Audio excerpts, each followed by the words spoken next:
Today is an awesome day because after 120 days of incubation, this mama only laid 2 eggs her first clutch, but then ended up laying 6 eggs as second clutch. Her first 2 eggs just hatched, and here they are. And this is how we actually set them up. Look at how tiny that little baby is. Oh my gosh. Of course, these are what they call Melanota, which is just a type of mangrove snake. They're so absolutely beautiful. And basically, we like to keep them relatively simple. We want a little moist area for them to go in because they like higher humidity. We want a little thing for them to climb on, and then we want a little hide box right here, and then of course water. And this is a really good way for us to get them started. We have one little baby here, and then we have the other little baby right here. It's gonna probably be, let's see, yep, it's in the box right here, the moist box. Look at how absolutely adorable they are. I mean, they are so beautiful. We've been producing mangroves now for the last like 5 or 6 years. I tell you what, it's hard to produce them. We've had really good luck. And to give you an idea, this is last year's baby. So the babies grow relatively quickly. In a year, they go from that little tiny thing to this. Now, the Melanota, this particular subspecies, seems to be the easiest when it comes to feeding on rodents. They get big, they produce really well. So there's Drosophila, and all kinds of other Drosophila subspecies. Some are a little bit more difficult to start than others, but the Melanota seem to be really, really good. And basically, the way you tell the Melanota is that instead of the yellow banding going all the way across, see how it stops at the top and there's actually like black on the very top? So the bands don't go all the way around, whereas the Drosophila typically go all the way around. They stay a little smaller. They're usually more lizard eaters, so are a little more difficult. And for those of you guys that are interested in mangrove, we actually have the yearlings. Lori finally has talked me into selling a few mangrove. So if you head over to bhbreptiles.com, you can actually probably get your hands on a pair or 2 mangrove snakes that are going to be available anytime. Oh, someone's got some hornworms. My favorite. All right, let's see how many worms we have. I want to start with my boy, Toothless. Okay. Got about 5 worms here. Oh, God, that's stinky dooku. All right, Toothy. These guys look like Pokemon. All right, I got the ball. Toothless, there we go. Okay, good. Just like this. Has he ever eaten one of these before? He doesn't like hornworms. Hornworm. Okay, I don't... This just did not work out at all. Okay, well, that just didn't work. Let's move on to... Billy. Billy! Come here, boy. What? You want a worm? Come here. Oh, no. I think Mike is the problem. Honestly, Mike, if you could just give me some space.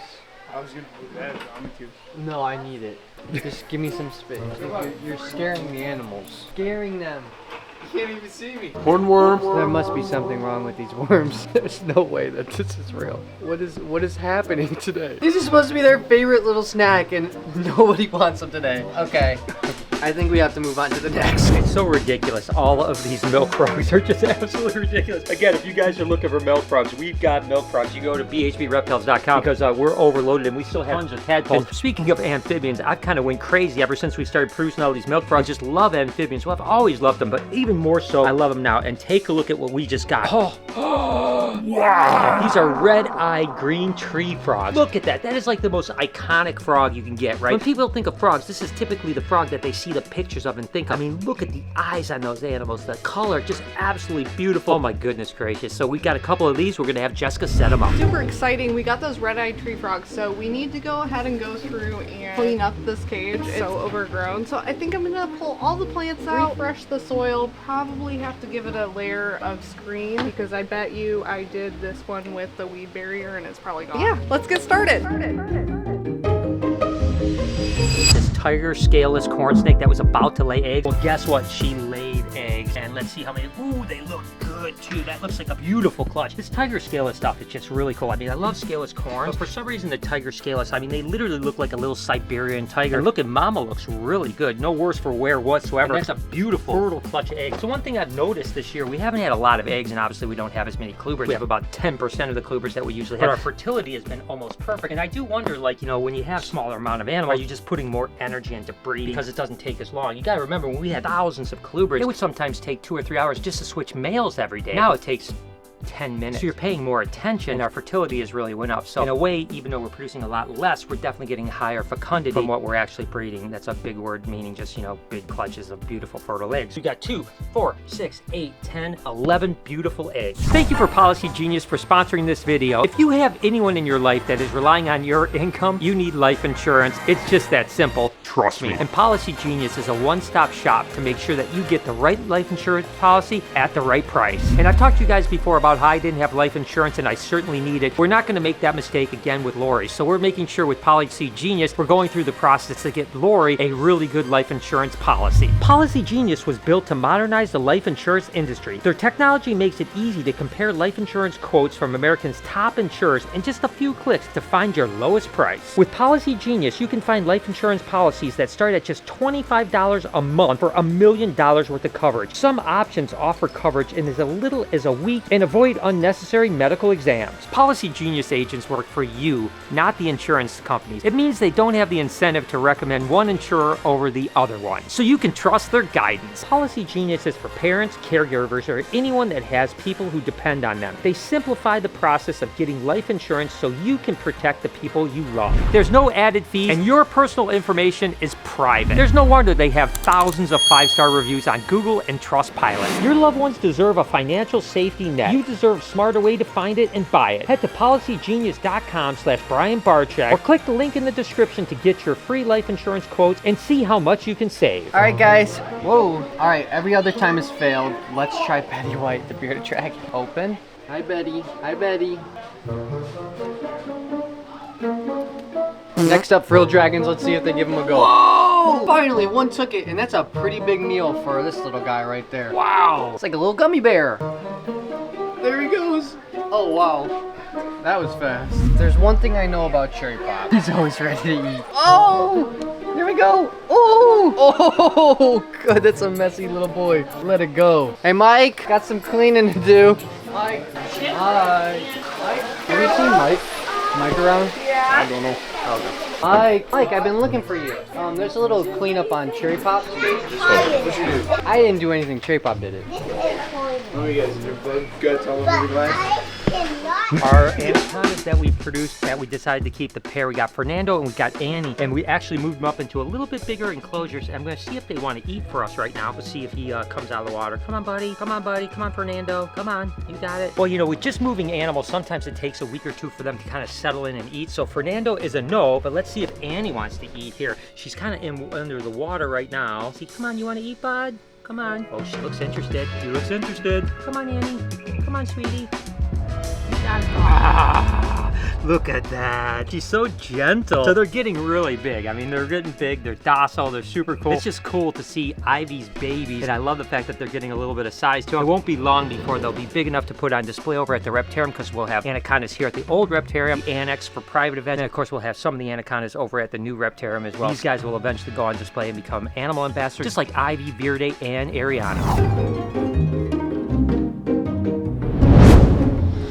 We're all set for the frogs. We just gotta wait for Brian to get them all set up in here. And Jessica did an amazing job. She's gotten so good at escaping cages. It's absolutely incredible. I mean, you have the pop color here. You've got the green mosses over here. Got cork bark. I mean, she's become a master at it. I'm so lucky to have her. And she's going to be doing a ton over at the new aquarium and Reptarium. It's going to be almost like a full-time job for her to be doing enclosures. But nevertheless, these red-eyed green tree frogs, which I love to death, are going to look so good in here. Look at how cool. I mean, just set one right up here. Oh, look at that jump. Oh my gosh, it's gonna be so cool to watch these things kind of just enjoy and explore their new enclosure. Here you go. Oh, look at how crazy they are. Oh my gosh, they're gonna be so cool. It's amazing. One of them's already all the way up on the top. Oh my god, they're beautiful. So good job. Good job. No, good job, Jessica. I mean, this was amazing. I love it. It seems like every time you do a new enclosure, it's my favorite. I know, I get better every time, I think. Yeah, I mean, you do. You really do. And so yeah, so there's the red-eyed green tree frogs. Pretty awesome. Just walk across the street with me for a second to see something. Do you have a present in here for me? Yes. I think that's a lie. Pizza! It's the best day ever. It's been a minute. Oh, that's not pizza. Pizza for you. You take this pizza. We just walk into the light. It's heavy. It's gotta be good pizza. What is this? So these are samples of a little tinted. Oh. I like the blue. I like this. I like the blue. There's a bunch in here. All nice though. This is nice too. What's the difference? Maybe slightly more tint. Maybe it's the same. So guys, these are our color samples for all of the blue glazing. Oh, this is different here. That's sure different. Yeah, that's like a dark. I think it's just on the cardboard. These are the samples that we've gotten for the colors of the actual building, you know, as far as the glass goes. We can go with a bluish tint, which I think is what we want to go with. That's what we talked about. Or we go just, you know, normal and then change the color with LED. We're going to have LED lights that can change the colors anyways, but when the lights are off or it's daytime, it's going to have that bluish tint to it. So there's 4 different shades of blue here. And then there was a couple others that we didn't really like. So we're kind of now just deciding which color it is here. And that's the thing. You got to just make a ton of these types of decisions. And these are decisions that are really, really important for the overall look and kind of aesthetics of the building. Reloading. The bird eater tarantula. This is the scariest thing I've done all day. I'm terrified. Okay, these are really short tongues.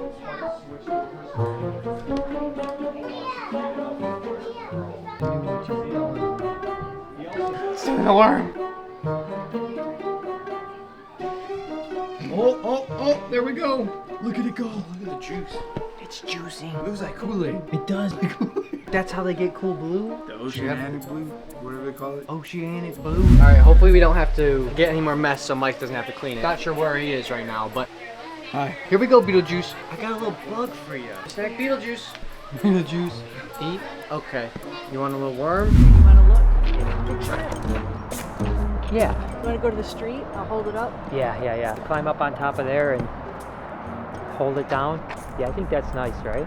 Yeah. Decided that this is going to be the glass that we're going to use. I mean, it's got this a nice blue tint to it. It's got a really beautiful color. Gives you that kind of aquarium feel. But at the same time, when you look at it, you can see through it really nicely too. So it's just a little bit of tint. It'll also be a little bit of a UV protection, right? So that way, when the sun is setting, which just happens on this side of the building, you're not going to get a tremendous amount of heat that's going into the gift shop and the front side of the Reptarium. You got a Sharpie? I got the Sharpie. He's got one. I think this is the silver one. No, now it's no good.